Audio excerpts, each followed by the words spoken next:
Hello, my name is Cody Canyon of Canyon Music Production House here in Las Vegas, and welcome back. Today I'm going to be talking about how I EQ my strings. So today I'm going to be using the same piece of music that I used in my previous tutorial on layering, and now I'm going to show you how I EQ my strings. So what I've done here is I've routed each of my string sections with the three patches that I'm using into individual buses. So I have my first violins, second violins, celli, and my basses here. I've done this for convenience, so that way I didn't have to use the same EQ on each individual track. I've just routed these tracks to the same bus. So let's take a listen without the EQ first.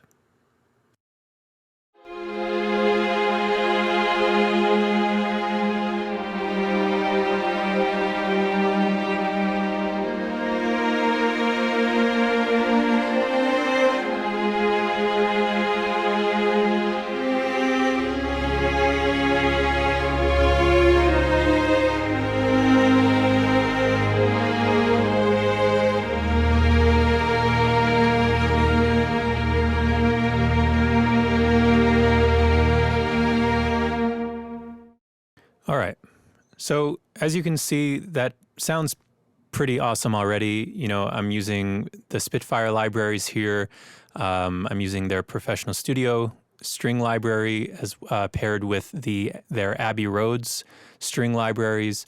And for the solos, I'm using the Spitfire solo strings library. So those are 3 layers, so it's all Spitfire. I am not being promoted by them. I'm not affiliated with them in any sort. This isn't a promotional video for them. I just happen to like their libraries.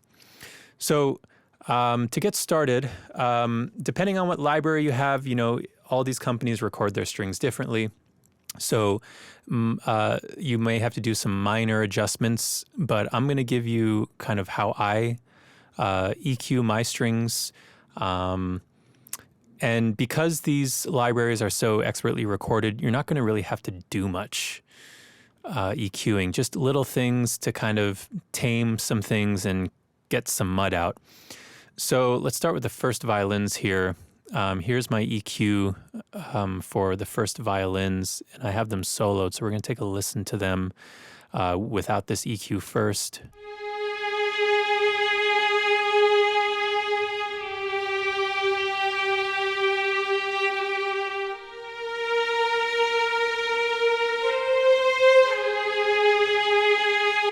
So depending on if you can hear, you know, if you're listening to this on your speaker system or your headphones, you may not hear it if you're listening through your phone, but there's a lot of this rumble from like the room, the ambience of the room that it's recorded in.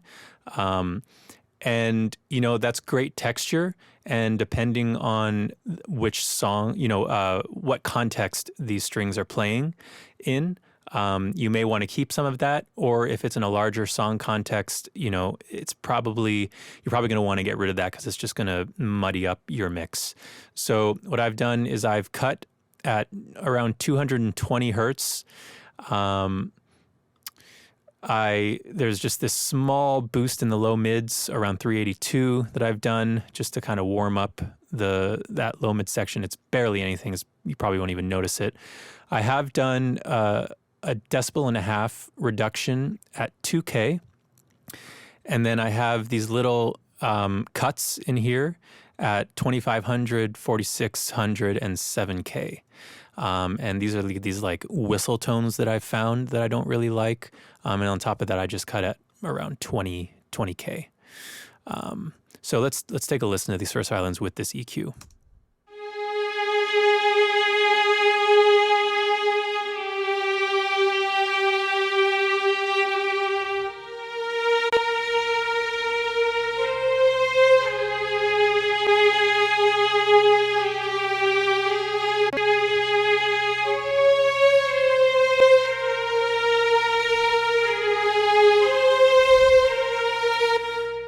So you can hear that all that kind of rumble, that room ambience is gone, and it's just a little bit of a smoother sound. I'm going to play the track, and I'm going to kind of solo these frequencies that I've cut.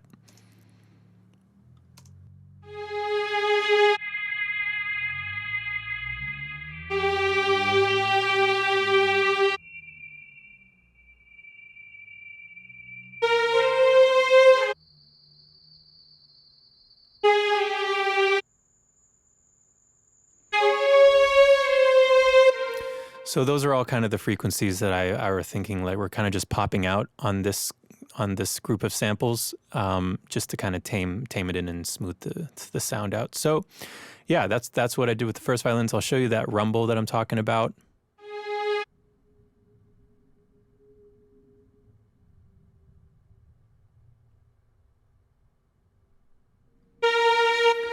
So as I was sweeping, I think you could probably hear that mud, that room ambience that I was talking about. If you're doing a very classical piece and you want all that in, I would say keep some of that in. Maybe go to 80 hertz. I've done that before, just to keep some natural texture of the string and the room that it's in. But for this, I'm going up to around 210. All right, let's move on. Second violins are exactly the same. Here, let's do the cellis now. So I'm going to play it without the EQ first.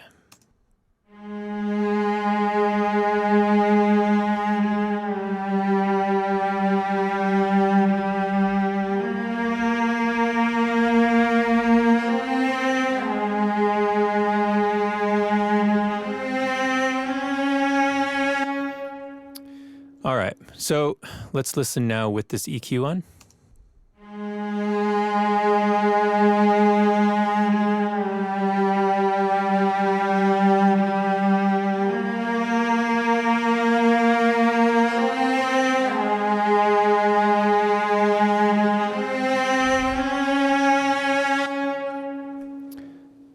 All right, so what I've done here is I've first of all done a high pass sweep up to around 110. So I'll show you that.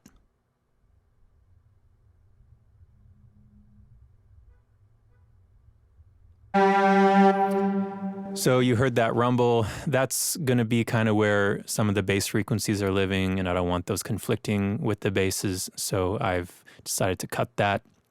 Let's listen to this cut here, in this low mid-range.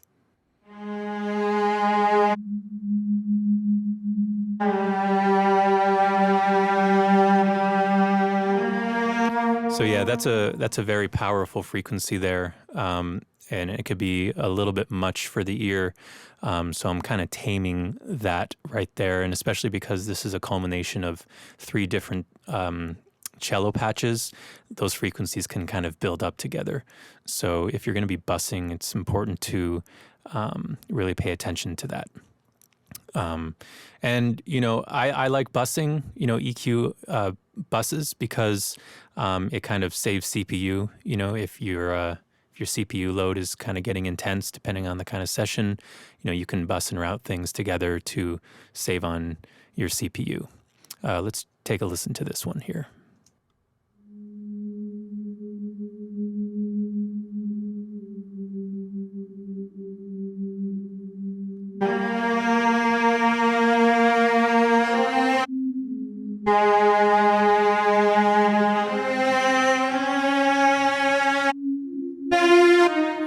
So that was another low mid frequency there that kind of just gets in the way. It's not really pleasant to the ear, so it could afford to kind of make a nice little cut there.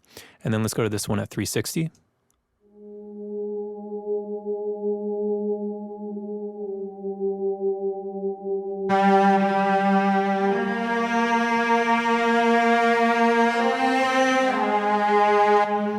And I think, this frequency range is kind of like the boxiness, and so I kind of make little divots here to kind of cut away some of that boxy feeling and just to kind of open up the sound a bit. And then I did another cut at 2K here.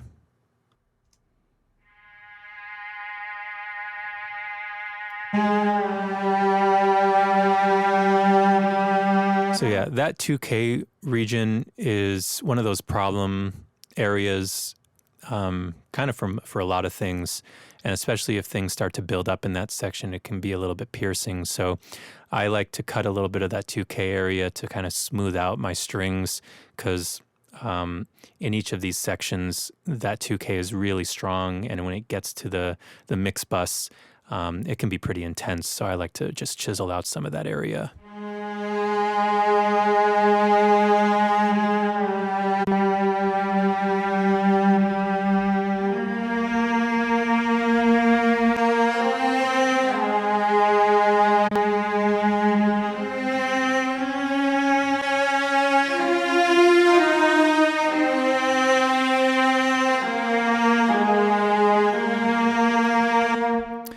after A being, you can hear the obvious low mid being contained now. I think I did a little bit too much, so I did ease up again just to kind of balance that out.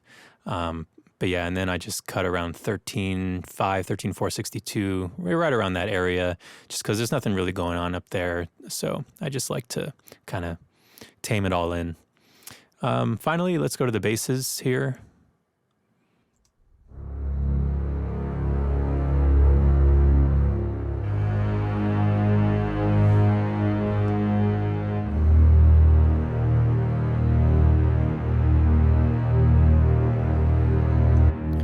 All right, now let's listen with the EQ that I have here.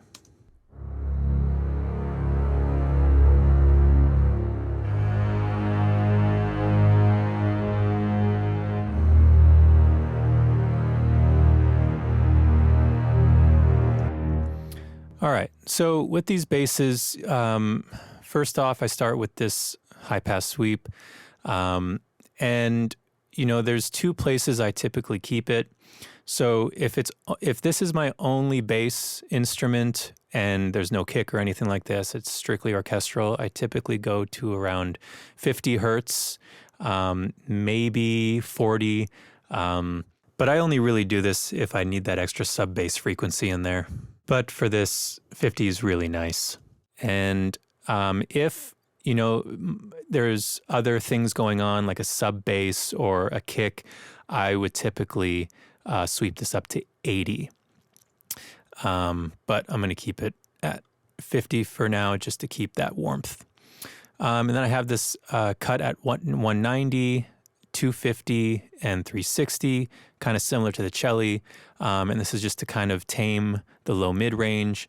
And then I have this 1.7 dB boost at right around 8K. And I found that this is kind of like where that string texture is, like where the bow meets the string. So I kind of like to accentuate that on the basses, and it kind of makes the texture of the basses pop a little bit, makes it seem a little bit closer and more detailed. And then I just cut around 13,500. So let's listen to each of these, starting with here.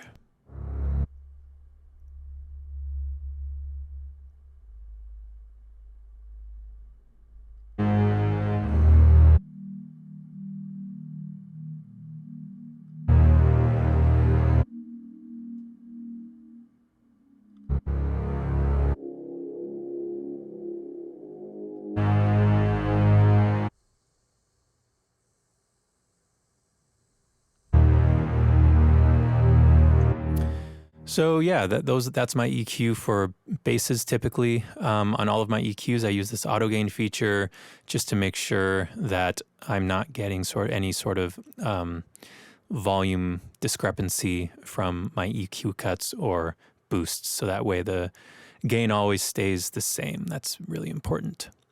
So that is all the EQ that I've done for the string sections. And what we're going to do now is we're going to take a listen to the before and after. So before the EQ and after the EQ. So I'm just going to get this lined up here and we'll take a listen.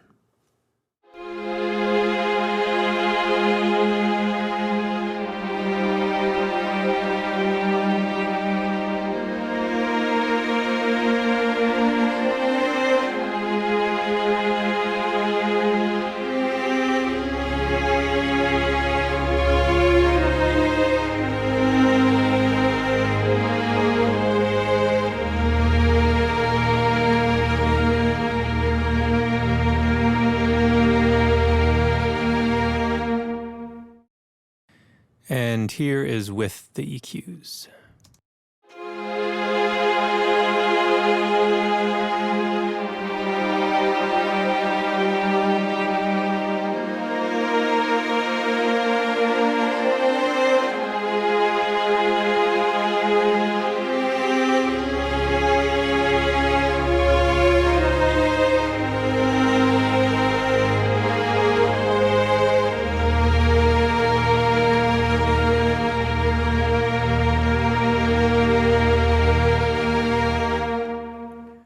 All right, so to my ear, there's a pretty big difference from the before and after.